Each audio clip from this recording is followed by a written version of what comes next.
Hola, bona tarda, què tal? Com estem? Espero que molt bé. Bé, aquest vídeo ha de ser un vídeo clarificador, bàsicament utilitzat com a resposta a algun dels comentaris que m'heu fet en els darrers vídeos que he anat penjant.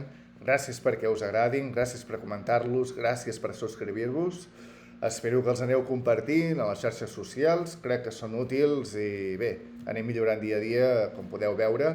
Aleshores, aquest vídeo intentarà ser concret, escuet, potser faré algun comentari, potser s'acabarà allargant igualment, com els altres, però bé, esteu benvinguts a que us agradi igualment i a comentar-los i a compartir-los. Aleshores he fet una mena de llista intentant respondre a alguns de vosaltres i fent com una mica de resum per a aquells que són nous al canal, també una mica de resum de totes les idees que hem anat compartint durant tots els anys que portem en el canal i també, sobretot, o com a mínim les que són més pràctiques a l'hora d'aconseguir l'estat català tal i com creiem des d'aquest canal i la gent que hi col·labora. Aleshores, simplement llegiré el llistat, faré 4 comentaris i veurem a veure on ens porta tot això. Primer punt. A veure, que així ho posaré bé, i així ens veurem tots les cares i podré anar llegint el que he escrit. Molt bé. Tertúlies. Ja hem convidat a gent. Alguns m'heu dit, és que has de convidar gent. Molt bé, jo ja he convidat a gent. Ja hem fet les tertúlies, fa anys que estan penjats, el programa es deia les tertúlies dels diumenges. Sí que és veritat que necessitem un editor de vídeo que ho pugui escurçar i pugui concretar i sigui tot molt pràctic, i ja ho farem, però aquells que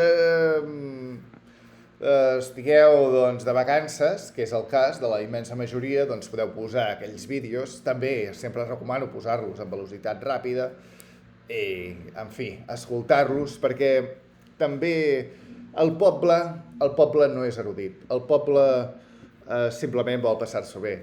I aleshores fem bastanta conya, mirem d'utilitzar vocabulari corrent i no tenim la pretensió de demostrar res més d'allò que ja som i simplement som gent que ens estimem el nostre país, que ens caiem bé, que compartim un temps i que puntualment compartim algunes idees que hem anat adquirint al llarg de la nostra vida amb vosaltres, entesos? Que som nosaltres. Aleshores, continuo llegint el text que he escrit avui. To distès, doncs és el que acabo d'explicar, és l'única manera d'atraure a la gent amb temps per escoltar. Som els remanents d'un imperi que portem a l'ADN.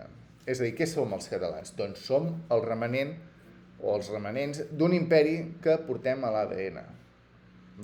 Això n'hem parlat sovint en el grup i és molt important. L'imperi ha sobreviscut i els catalans som l'elit. És important aquest punt també, perquè s'ha d'entendre, és a dir, l'imperi ha sobreviscut. És a dir, sí, és veritat, hem comentat que els castellans, que aquí que allà, que Mèxic era molt gran, és a dir, hem anat comentant coses, ara no em tornaré a repetir, però hem d'entendre això, l'imperi existeix i l'elit parla català. I, òbviament, el centre de poder és Barcelona. Aleshores, com és possible? Bueno, no tots els imperis, és a dir, l'imperi angloamericà doncs són els americans que es van fotre allà a metrallar a tothom i van agafar holandesos, alemanys i anglesos i gaèlics i d'aquí i d'allà i suecs i van muntar doncs el que van muntar i una única llengua, ja està. En canvi, els catalans anomenats espanyols, doncs van crear una altra cosa. Es va parlar de la raça, el dia de la raça o el dia de l'hispanitat. En realitat, doncs, és una nova raça mestissa. Són diferents conceptes, però, us he d'anar seguint amb la numeració. Aleshores, som l'imperi i l'imperi ha sobreviscut i els catalanoparlants som l'elit. I així és com ho hem de veure nosaltres, perquè així és com ens veuen ells. Aleshores, el que passa és que potser no ens interessa que se'ns vegi així, però aquesta és la realitat. I ara sabreu per què això és important. Els altres ens tracten com el que ells volen que siguem de cara, és a dir, una colònia. És a dir, de cara ens tracten com si fóssim una colònia, però per l'esquena ens tracten com allò que som, és a dir, un imperi, o els remanents d'un imperi. És a dir, per l'esquena no ens diuen res, ens van fotent la travessa, ens diuen que, hòstia, vés en compte amb aquells, que qualsevol dia s'independitzen, no sé què, i muntaran aquí un tinglado i tal, i, bueno, patirem aquí a Europa Occidental, però això no t'ho diuen, a tu simplement et tracten, t'intenten, fan veure que t'ignoren, et foten d'impostos perquè no puguis estalviar res, bueno. Aleshores, hem de refer lligams trencats amb els alemanys, això ho hem explicat.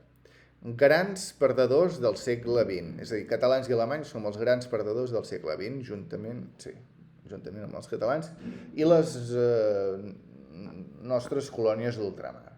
Vale? És a dir, els catalans teníem colònies a ultramar.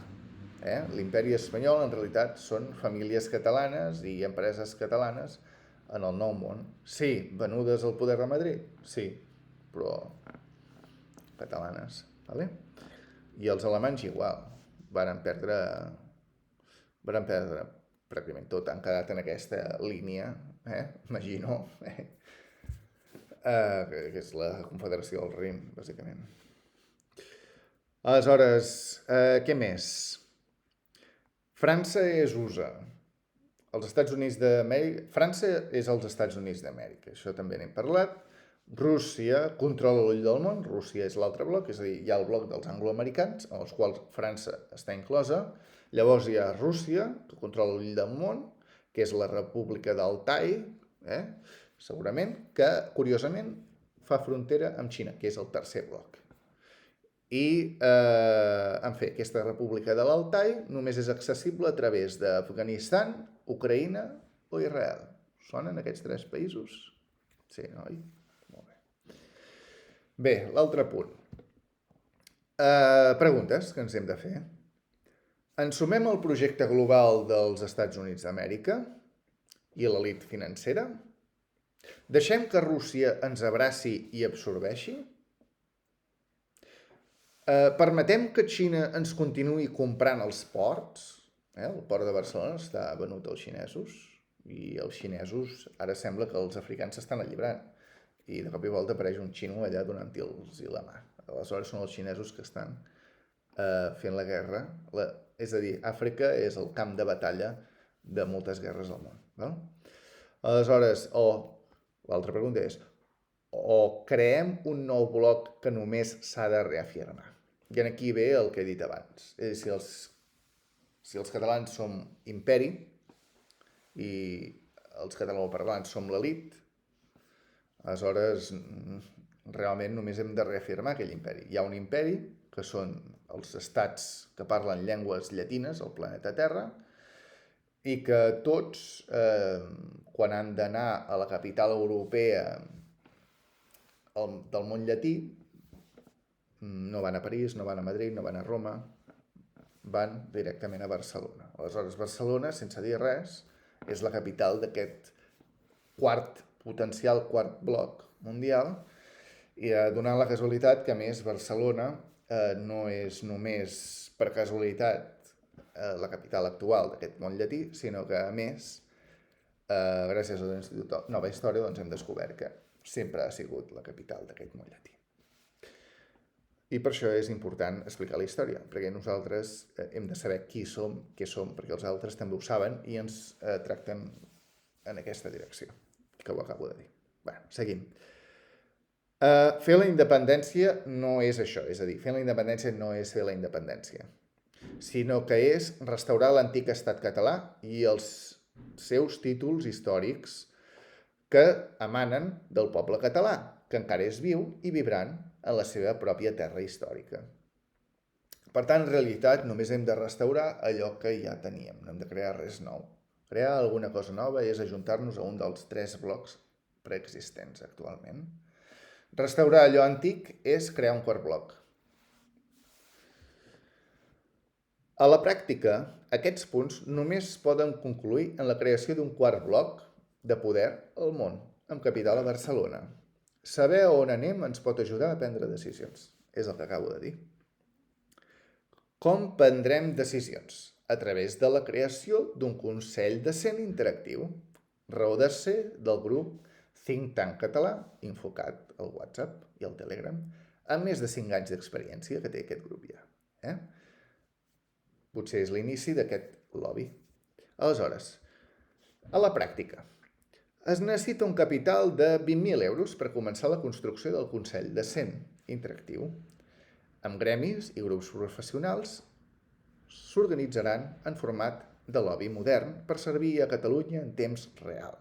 És a dir, que es prendran decisions en temps real a nivell interactiu. I això serà el Consell de Cent. Òbviament tindrà un altre nom i segurament, si aconseguim més capital, doncs serà molt més sofisticat i podrem abraçar més o menys gent o convidar-hi més o menys gent.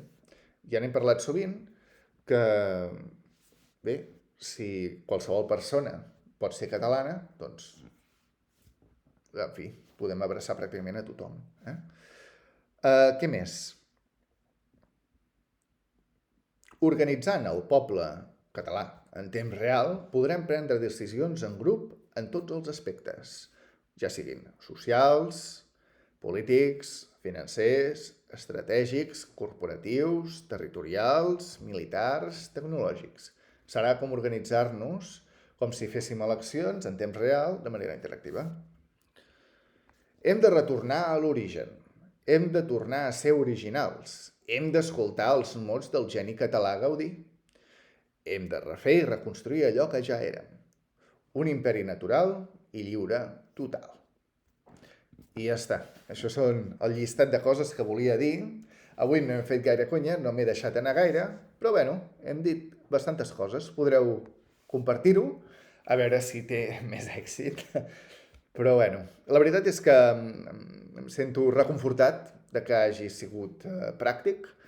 Són punts importants, és un bon resum del canal, però òbviament anirem traient nous programes en breu i continuaré parlant amb aquest to distès, recordant que desenes de milers de catalans cada dia s'ho passen bé o no tan bé mirant programes bastant absurds en català i també en altres llengües. Aleshores, jo crec que perdre el temps escoltant 4 bones idees amb una mica de to d'humor val la pena. Aleshores, gràcies, una abraçada i ens veiem la propera.